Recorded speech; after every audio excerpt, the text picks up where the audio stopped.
Un autre aspect miraculeux du Coran est qu'il a révélé à l'avance un certain nombre d'événements importants qui allaient se produire dans l'avenir. Une autre information sur l'avenir apportée par le Coran se trouve dans le premier verset de la sourate Ar-Rum, mot qui désigne l'Empire byzantin, la partie orientale de l'Empire romain. Ces versets affirment que l'Empire byzantin avait connu une grande défaite, mais qu'il obtiendrait bientôt la victoire.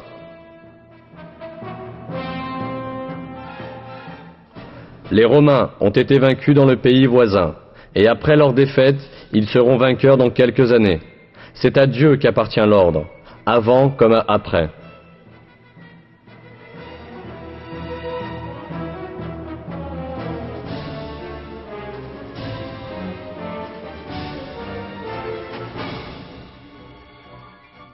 Ces versets furent révélés vers l'an 620 de l'ère chrétienne, près de 7 ans après la défaite cinglante infligée par les Perses aux chrétiens de Byzance.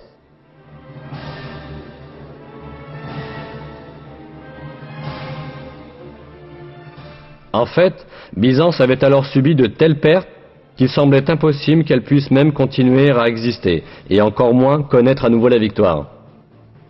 Non seulement les Perses, mais aussi les Avars, les Slaves et les Lombards constituaient de graves menaces pour l'Empire byzantin.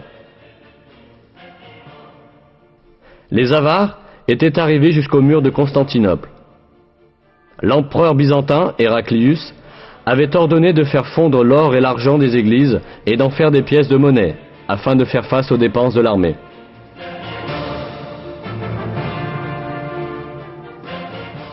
De nombreux gouverneurs s'étaient révoltés contre l'empereur Héraclius, et l'empire était au bord de l'effondrement.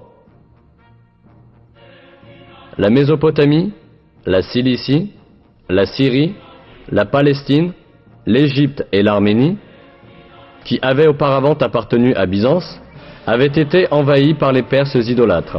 En bref, tout le monde s'attendait à ce que l'empire byzantin soit anéanti.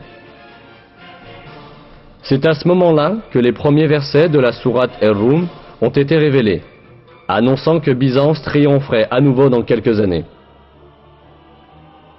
Environ 7 ans après la révélation des premiers versets de la sourate Ar-Rum, en décembre 627 de l'ère chrétienne, une bataille décisive eut lieu à Ninive, entre Byzance et l'Empire perse.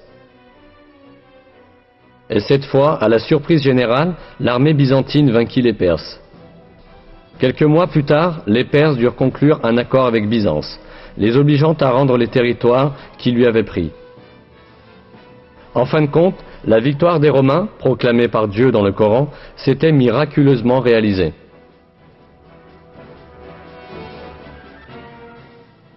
Un autre miracle révélé dans ces versets est l'annonce d'un fait géographique qui ne pouvait être connu de personne à cette époque.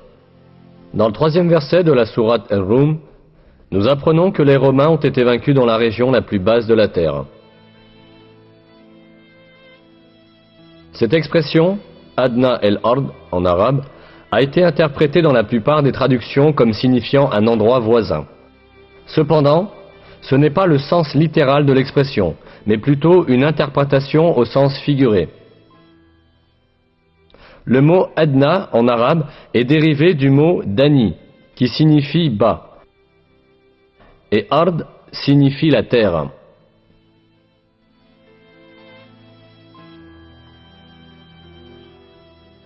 Donc, l'expression Adna el-Ard signifie l'endroit le plus bas de la terre. Ce qui est très intéressant, c'est que des batailles cruciales de la guerre entre l'Empire byzantin et les Perses, où les Byzantins avaient été vaincus et avaient perdu Jérusalem, s'étaient réellement déroulées à l'endroit le plus bas de la terre. Cette région est le bassin de la mer Morte, qui se situe à l'intersection de territoires appartenant à la Syrie, à la Palestine et à la Jordanie. La mer Morte, s'étendant à 395 mètres au-dessous du niveau de la mer, est la région la plus basse de la terre. Cela signifie que les Byzantins furent vaincus à l'endroit le plus bas du monde, exactement comme l'affirme le verset. Le plus intéressant est que l'altitude de la mer Morte n'a pu être mesurée que grâce aux techniques modernes. Auparavant, il était impossible à quiconque de savoir que c'était la région la plus basse sur la surface de la Terre. Pourtant, Le Coran affirme que cette région est le point le plus bas de la terre. C'est encore une preuve que le Coran est une révélation divine.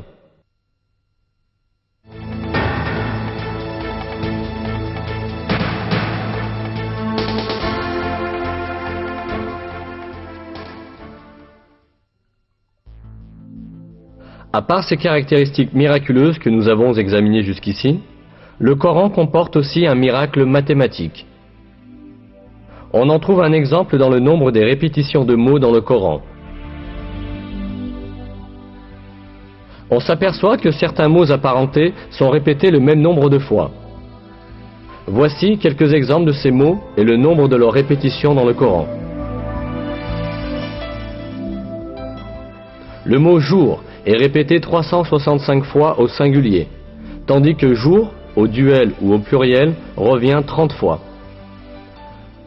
Le nombre de répétitions du mot lune est 12.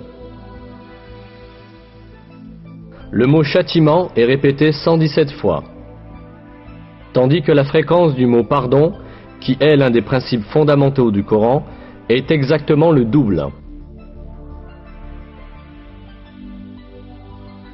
Les mots monde et au-delà sont aussi répétés le même nombre de fois, 115. L'expression « sept cieux » est répétée 7 fois. La création de cieux revient aussi 7 fois. Le mot « iman » foi, sans génitif, est répété 25 fois dans tout le Coran, de même que le mot « kufr » mécréance ou négation de la vérité. Le mot « zakat » est répété 32 fois, et le nombre de répétitions du mot « miséricorde » est aussi 32. L'expression « les vertueux » est employée 6 fois, tandis que les libertins est employé moitié moins souvent, c'est-à-dire 3 fois.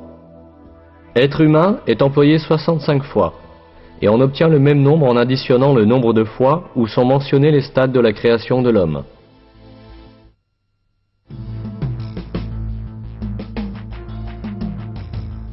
Tout ce que nous avons vu jusqu'à présent montre une réalité manifeste.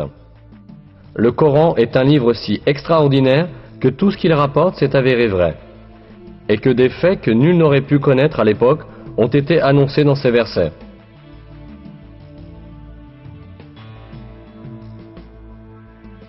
C'est assurément la preuve certaine que le Coran n'est pas une parole humaine. Le Coran est la parole de Dieu, l'auteur de toutes choses, le Tout-Puissant dont le savoir s'étend à toutes choses.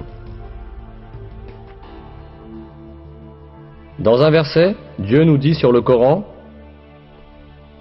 « S'ils provenaient d'un autre que Dieu, ils y trouveraient certes maintes contradictions. » Non seulement le Coran ne contient pas de contradictions, mais chaque information qu'il apporte révèle, chaque jour un peu plus, le miracle de ce livre divin. Il appartient à l'homme de s'attacher fermement à ce livre divin révélé par Dieu, et d'en faire son seul et unique guide. Dans l'un des versets, Dieu nous lance cet appel. « Ceci est un livre béni que nous avons fait descendre. Suivez-le donc, et soyez pieux, ainsi peut-être vous sera-t-il fait miséricorde.